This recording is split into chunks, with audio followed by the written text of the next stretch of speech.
सामने आया गुटबाजी का, जो आपने बोला कि दर्द है, अभी भी है, अभी चल रहा है। मैं जब मंच पर बैठ गया तो कई कार्यकर्ताओं ने मेरे कान में कहा कि ऐसे लोगों को अब जरूरत बनाया गया है, प्रभारी बनाया जा रहा है जिनका जनाधार नहीं है। तो हमने इतना ही कहा कि ऐसे लोगों का है तो उनका डिटेल हमें दीजिए, हम बातचीत करेंगे सुधार के। और जनता ने नहीं हमें हराया हरियाणा में, यह बात सच है। हमारी अंदरूनी फूट भी एक कारण रही है।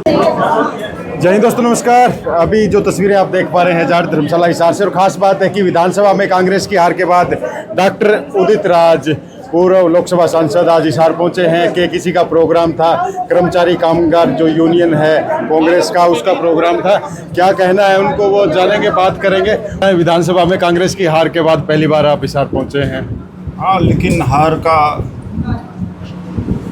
पूरा मूल्यांकन तो करना चाहिए जी। अफसोस है हार का, कुछ तो हम कारण थे, कुछ तो धांधली हुई जी। जिस तरह से राहुल गांधी जी ने लेख लिखा महाराष्ट्र में धांधली का, और यहाँ भी हाई कोर्ट में जब जाया गया तो इलेक्शन कमीशन ने कहा कि 5 बजे के बाद जो लाइन में लोग लगते हैं उसका सीसीटीवी फुटेज नहीं दिया जा सकता। कहने का सीसी फुटेज नहीं दिया जा सकता, इससे पता लगता कि ये फर्जी वोट है। हरियाणा में फर्जी वोट बहुत पड़ा है, और जिसके वजह से भारतीय जनता पार्टी जीती। सच में भारतीय जनता पार्टी नहीं जीती है, जनता नहीं हारी है, भारतीय जनता पार्टी भले जीती है, चुनाव आयोग ने जितवाया है। और जब चीफ जस्टिस जब सुप्रीम कोर्ट ने ये बात अपने जजमेंट में कहा था कि जो चुनाव आयोग है उसका गठन में chief justice of India, leader of opposition, prime minister, 3 की कमेटी के द्वारा होंगे। तो पार्लियामेंट से अमेंडमेंट करा दिया मोदी सरकार ने। अब होम मिनिस्टर और prime minister, leader of opposition, उसी से पूरा स्पष्ट हो जाता है कि ये चुनाव धांधली से जीतते हैं। लेकिन आपके संबोधन में लोकसभा के चुनाव में भी ये धांधली से जीते हुए, वरना हरियाणा में ऐसी स्थिति दिख नहीं रही थी और पूरे देश के अंदर नहीं दिख रही थी।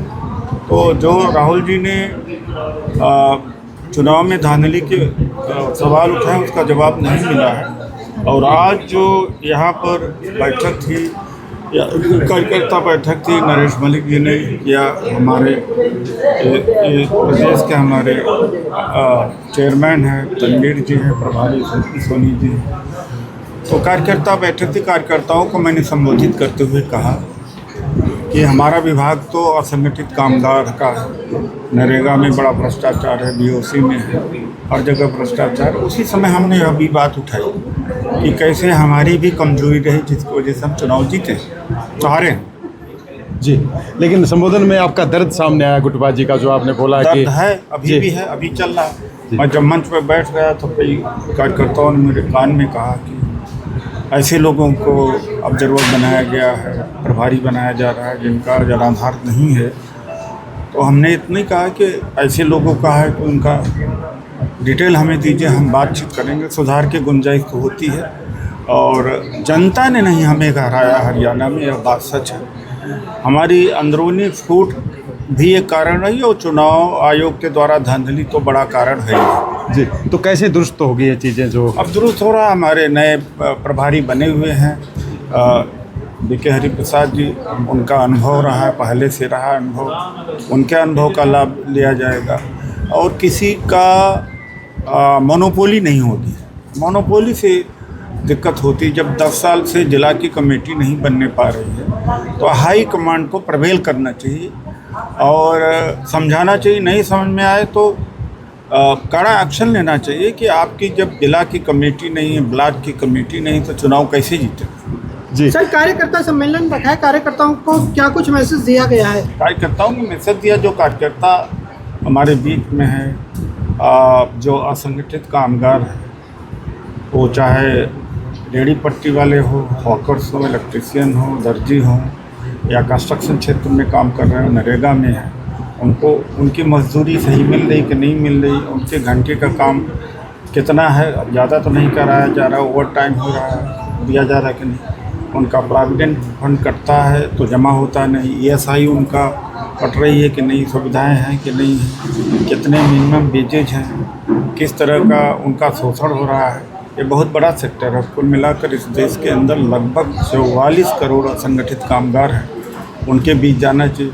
बड़े भ्रष्टाचार है, उस मुद्दे को भी उठाया जाना चाहिए। जी, आपने जिक्र किया है संगठित कामगार जो उनका भ्रष्टाचार देखने को मिल रहा है कई जगह, जो उनको अभी जिंद में इंक्वायरी चल रही है, जो कि पैसा लेकर के उनको मजदूर BOC मजदूर का सर्टिफिकेट दिया गया है, करोड़ों का हेरा फेरी हुई। सर, गुटबाजी को लेकर लगातार सवाल खड़े हो रहे हैं। अब आखिर में हरियाणा के अंदर गुटबाजी को खत्म कैसे किया जा सकता है? अब वो सुधारा जा रहा है और अब सुधार की तरफ, अब तो कोई जादू की छड़ी तो नहीं होगा, लेकिन सुधार की तरफ। अभी जो संगठन बनाने की बात हो रही है, जिलाध्यक्ष बनाए जाएंगे, तो क्या लग रहा है योग्य को मिलेगी कमान? योग्य को ही मिलना चाहिए, नहीं मिलेंगे तो फिर से भुगतना पड़ेगा। जी, तो फिलहाल दोस्तों धन्यवाद। तो जो है जाट धर्मशाला हिसार से हैं तस्वीरें, और जहां पर पूर्व सांसद उदित राज यहां पर पहुंचे हैं, और साफ तौर पे कहना कि दर्द है गुटबाजी का, जो कांग्रेस हारने वाली नहीं थी, लेकिन जो अंदरूनी गुटबाजी थी या जो कलह थी, उसके कारण जो है कांग्रेस को हार का मुंह देखना पड़ा। और फिलहाल सीधी तस्वीरें आपने देखी, ये तस्वीरें जाट धर्मशाला हिसार से। फिलहाल इन तस्वीरों के साथ लेता हूँ इजाजत, और जल्द मिलेंगे नेक्स्ट अपडेट पे। तब तक के लिए सभी साथियों को जय हिंद, जय भारत।